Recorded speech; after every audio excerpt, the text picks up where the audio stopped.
হুসেন শহীদ হয়েছিলেন, আমরা দুঃখিত না খুশি? দুঃখ আছে কি নাই? এই দুঃখ আছে কি নাই? এই জন্য মুহররমুল হারামে যদি আপনার বাপ ইন্তিকাল করে, ইন্তিকাল করলে কষ্ট হবে, কিন্তু কেউ যদি আপনার বাপকে শহীদ করে দেয় অনেক বেশি কষ্ট হবে। পৃথিবীর মুসলমান ইমামে হুসেনকে, তিনার আওলাদকে কারবালার মাটিতে শহীদ করা হয়েছিল। সুতরাং এই মুহররমুল হারামে আমরা যতই পারি ইমাম হুসেনের নামে ইসালে সওয়াব করব। মানুষের খাওয়া দাওয়ার ব্যবস্থা, গরিব দুঃখীকে দান করার ব্যবস্থা, রোজা রাখার ব্যবস্থা, জালসা মাহফিলের ব্যবস্থা, ভালো কাজের মাধ্যমে এই মহিনাটাকে আমরা পালন করব ইনশাআল্লাহ। এই জন্য বলেন ইনশাআল্লাহ। আর ঢোল নিয়ে বের হবেন, এই ঢোল নিয়ে বের হবেন। মার্কেটে আবার কিছু সাধারণ লোক বেরিয়েছে, বলছেন আমাদের ভারতীয় মুসলিম যারা আছে এরা বিভিন্ন অনুষ্ঠানে হাসওয়া ফারসা নিয়ে বেরিয়ে যায় আর বিভিন্ন রকমের স্লোগান দেয়। তো আমরাও হুসেনের নামে বের হব, আমাদেরও যে জোশ রক্ত আছে আমরা যেন দেখাই। তো হাসওয়া ফারসা দেখিয়ে তারা ভয় পাবে না। যেই দিন মুসলমান ইমামে হুসেনের নকশে কদমে আমল করবে, মুস্তাফার সুন্নতে আমল করবে, এক কথা মুসলমানের বাচ্চা বাচ্চা যদি নামাজি হয়ে যায় আর পাঞ্জাবি টুপি পরনেওয়ালা, চেহারাতে দাড়ি রাখনেওয়ালা হয়ে যায়, অটোমেটিক কুফার ভয় পাবে মুসলমান। সাহাবায়ে কেরাম যুদ্ধের ময়দানে গিয়েছেন, কাফিররা ঝাঁপিয়ে চলে আসছে। সাহাবায়ে কেরাম বলেন কি ব্যাপার, কাফের আজকে ভয় কেন পাচ্ছেন? তো কিছু কিছু সাহাবী বলছেন আজকে আমরা একটা সুন্নাত ছেড়েছি, কি মিসওয়াক করিনি। তো বলছেন মিসওয়াক করো, নবীর একটা সুন্নাত ছেড়েছি বলে কাফির ধমক দিয়েছে। ইনারা খেজুর গাছের দানা পেড়ে তার মিসওয়াক তৈরি করে, দাঁতল তৈরি করে ঘষতে যখন আরম্ভ করেছেন, ডাল ভাঙা ভাঙি ফাঁড়া বাড়ি চলছেন। কাফির বলছে তাড়াতাড়ি পালা, এখন খেজুরের ডাল চাবাচ্ছে, কিছুদিন পর আমাদেরকে চাবাবে। তো নবী পাকের একটি সুন্নাতে আমল করতে গিয়ে যুদ্ধের ময়দানে আল্লাহ সাহাবাকে বিজয় দান করেছেন। সুন্নাত আমাদের কোথায় গেল? ফরজ আমাদের কোথায় গেল? এখন তো মসজিদের ইমামকে নিয়ে দ্বন্দ্ব, এখন তো মসজিদকে নিয়ে দ্বন্দ্ব, এখন তো বিভিন্ন রকমের দ্বন্দ্ব। এই প্রথম জাতি মুসলমান জাতি যে এদের যত ভাড়াস আছে সব মসজিদে নিয়ে বেরোবে, যত ভাড়াস আছে। দুঃখের বিষয় পৃথিবীর মুসলমান আজ আমরা ইমামে হুসেনকে কি মানবো? উনি তো উম্মতের ইমাম, উনি তো শহীদের ইমাম। শুরু ইসলাম থেকে নিয়ে কিয়ামত পর্যন্ত যত কেউ ইসলামের জন্য নিজের রক্ত দিয়েছেন এবং দিবে, সকলের ইমাম হচ্ছে ইমামে হুসেন। ইমামুস শুহাদা, ইমামে হুসেনকে আমরা কি বুঝবো? আমরা তো গ্রামের ইমামকে বুঝতে পারি না। ইমাম সাহেব 5 ওয়াক্তের নামাজ পড়াচ্ছে, 24 ঘন্টা ডিউটি করছে। আমি যার পিছনে নামাজ পড়ছি আমার নিকটে তিনার মর্তবা কি কম? এই ফজিলত আমরা জানার চেষ্টা করেছি যে ইমাম সাহেবের ফজিলত কতটুকু। আমি তার পিছনে নামাজ পড়ছি, কুরবানির নামাজ, ঈদের নামাজ, জুমার নামাজ, তারাবির নামাজ। তার পিছে পড়ছে আমার বাপের জানাজা, মায়ের জানাজা, ছেলের জানাজা, গোটা গ্রামের জানাজা ইমাম পড়াবে। আমার মেয়ের বিয়ে শাদী, যে কোনো মহিলার বিয়ে শাদী হোক, ইমাম সাহেব পড়াবে। কেউ যদি মাজারে খাসি নিয়ে যায় তো ইমাম সাহেব গিয়ে হালাল করবে, সব ইমাম সাহেবের মাধ্যমে। কিন্তু ইমাম সাহেবের যে ফজিলত আমার আপনার নবী দিয়েছেন সেটা কিন্তু আমাদের অন্তরে নাই বাবা। কিছু লোক মনে করছে ইমাম সাহেব মানে মসজিদের খাদিম, ও মসজিদের চাকর মনে করে। ইমাম সাহেব মসজিদের খাদিম নয়, ইমাম সাহেব হচ্ছে আল্লাহর খাদিম, আল্লাহর দ্বীনের খাদিম, মসজিদের খাদিম নয়।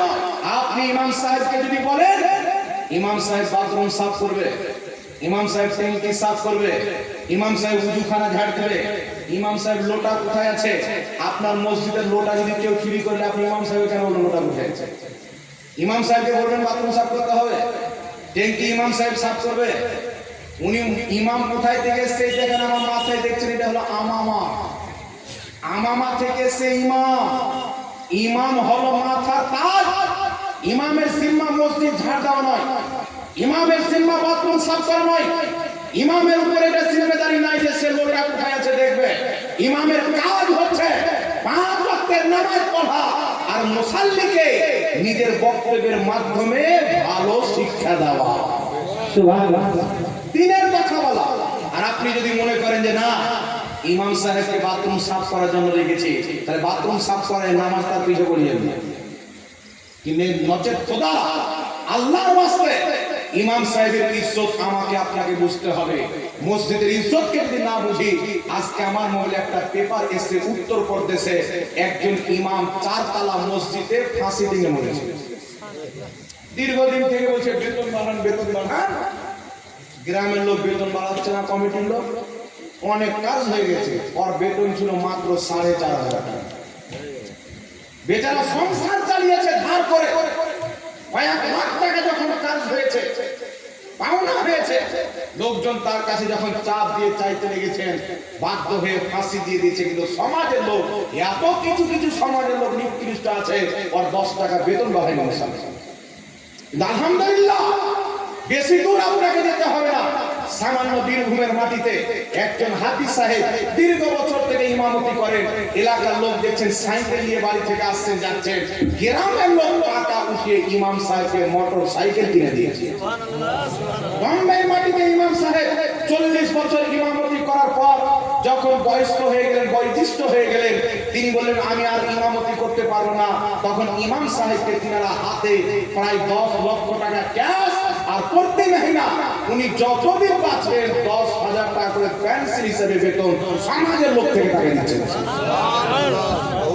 আর আমাদের সমাজের লোক কি যে নামাজ পড়া তো ধারি ধারি, ইমাম কে আছে আর নাই অত কোনো চিন্তাই নাই, যত শয়তানি কিছু নামাজের মধ্যে ভরা আছে।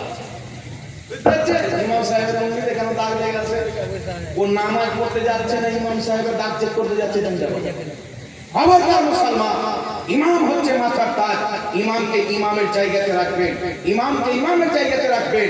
মসজিদের খাদিম আলাদা, ইমাম সাহেব আলাদা। মসজিদের টয়লেট সাফ করবে, মসজিদের আপনার ক্যাচরা সাফ করবে, মসজিদের উযুখানা সাফ করবে, মসজিদের আরো বিভিন্ন জিনিস সাফ করবে। এর জন্য আপনাকে খাদিম রাখতে হবে। ইমাম সাহেবকে দিয়ে আপনাকে লজ্জা লাগা উচিত, যার পিছে ইসলামের সবচাইতে বড় ইবাদত, প্রত্যেক ইবাদত জমিনে ফরজ হয়েছে, নামাজ তো আল্লাহর আরশে ফরজ হয়েছে। নামাজ ফরজ করার জন্য আল্লাহ মুস্তাফাকে 7 নম্বর আকাশের উপরে লামাকা পার করে আরশে আযমে ডেকে নামাজকে ফরজ করেছেন। এই জন্য নামাজের যার পিছে পড়ব, তাকে দিয়ে এইগুলো নোংরা কাজ করা যাবে? ইমাম সাহেবের জন্য কাজটাকে নোংরাই মনে হয়। এই জন্য খবরদার এইগুলো কথা আমাদের মুখ দিয়ে যেন ইমাম সাহেবের ব্যাপারে না বাড়ে। ইনশাআল্লাহ, জোরে বলেন ইনশাআল্লাহ। ইমাম সাহেবের সম্মান করবেন, ইমাম সাহেবকে হাদিয়া পেশ করবেন, আপনিও খুশি, ইমাম সাহেবও খুশি, আল্লাহ আল্লাহ রাসূলও খুশি। সুবহানাল্লাহ। আরেকটি কথা বলছিলাম, বিরাদর ইসলাম, মার্কেটে কিছু লোক এসেছেন বলতে পীর মানা যাবে না। আপনাদের এই মোথাবাড়ি অঞ্চলে সম্ভবত এক জায়গায় একটা জালসার লিংকে আমাকে পাঠিয়েছে। কলকাতার দিক থেকে একটা রাজমিস্ত্রি বক্তা এসেছে। ও সারা জীবন রাজমিস্ত্রি করতে করতে দুটো বাংলা চটি বই করে মৌলবি হয়ে গেছে।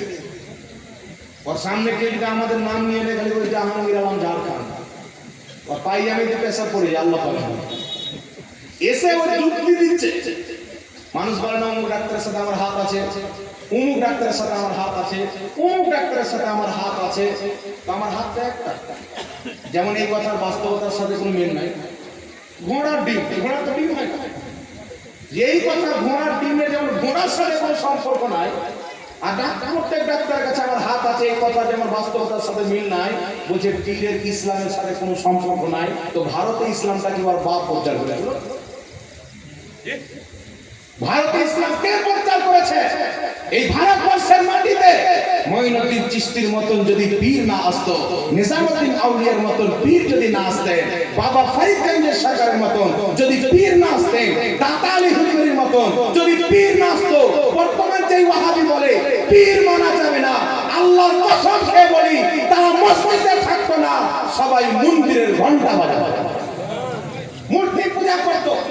যারা বলতে যাচ্ছে যে পীর বলতে কোনো জিনিস নেই, মানা যাবে না, এই পীর যদি না আসতো, ওয়াহাবিদের মাতা পিতা মসজিদে গিয়ে ইবাদত করতো না, মাথায় টুপি রাখতো না, চেহারাতে দাড়ি রাখতো না, আসারামের পা টিপতো, রাম রহিম বাবার পা টিপতো, আল্লাহর শুকরিয়া আদায় করে খাজা মঈনুদ্দিন চিশতির মতো পীর এসে মূর্তি পূজারীদেরকে কালেমা পাঠ করে এক আল্লাহর পূজারী বানাচ্ছেন। বলছো আর বলছে পীর মানা যাবে না, এটা নবীর ইসলাম নয়।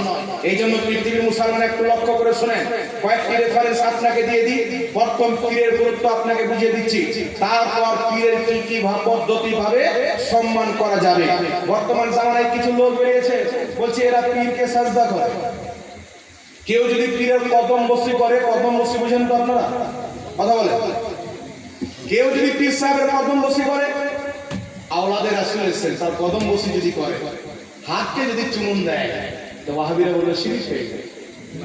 বাংলাদেশে একটা মৌলবি ওয়াহাবি বক্তব্য দিচ্ছে, একটা লোক এসে মুসাফিরের হাত চুমুন দিচ্ছে, না আল্লাহ ছাড়া কয়ের সামনে মাথা নত করা যাবে না, তাদের শিরক হয়ে যায়। তা আপনারা বলেন তো বাবা, ওই মৌলবির বাড়িটা সকালে ঝাড় দেয় তো এইভাবে মাথা করে দেয় না, এইভাবে মাথা ঝুঁকিয়ে দেয়, কথা বলে, তো ও যখন এইভাবে যদি ঝাড় দেয় তো ঝাইটন থেকে যাবে, বাড়ি ঘর উঠে যাবে, সাহায্য নাকি বলে ঝুঁকলে শিরিক হয়ে যাবে, ঝুঁকলে শিরিক হয়ে যাবে। তো কোনো ওয়াহাবি যদি 500 টাকা পড়ে যায় এটা তুলবে না, শিরিক হয়ে যাবে, ঢুকতে তো হবে। এরা চাপ্পাল করে তো উপরে মুখ দিয়ে, ডান পায়ের চাপ্পাল বাম দিকে, বাম পায়ের চাপ্পাল ডান দিকে উঠে, তো প্রত্যেক ঝুঁকা কিন্তু শিরিক নয়। এক লক্ষ্য করে শুনেন, আপনার আগে আসলে ভাই পেছনে বলে জায়গা পাওয়া যায়, একটু আগে গেছে, একটু আগে গেছে সবাই, ডান দিকে অনেক জায়গা খালি আছে, ডান দিকে জায়গা খালি আছে, একটু দয়া করে আপনার সকল আগে গেছে, অনেকে আপনার পেছনে দাঁড়িয়ে আছে, জায়গা পাওয়া যায়, অনেক জায়গা খালি আছে, একটু আগে গেছেন, হালকা করে আগে যান, আগে যান। রাসূল সাল্লাল্লাহু আলাইহি ওয়াসাল্লাম মাহফিলে বসে আছেন, বক্তব্য দিচ্ছেন, সাহাবায়ে কেরাম বসে আছেন, তো পিছন দিক থেকে পরে একজন সাহাবী আসলেন। রাসূল পাক সাল্লাল্লাহু আলাইহি ওয়াসাল্লাম বলছেন তুমি দাঁড়িয়ে একটু আগে এসে তাকে রাস্তা মানে তাকে বসার জায়গা দিয়ে দাও। তো আল্লাহ পাক একটি আয়াত অবতীর্ণ করলেন যে যখন ভালো কাজের জন্য দাঁড়াতে বলা হবে তো তোমরা দাঁড়িয়ে যাবে। আপনি আগে বেড়ে কাউকে জায়গা দিবেন, যেটা আল্লাহ এত পছন্দ করেন যে কোরআন পাকের আয়াতই অবতীর্ণ করে দিয়েছে। এখানে যাদের ফাঁকা আছে কোরআন হাদিস আমল করে একটু আপনারা আগে যান, আগে যান, লজ্জা করেন, একটু তাড়াতাড়ি চলে আসেন, চলে আসেন, আল্লাহুম্মা সাল্লি আলা সাইয়্যিদিনা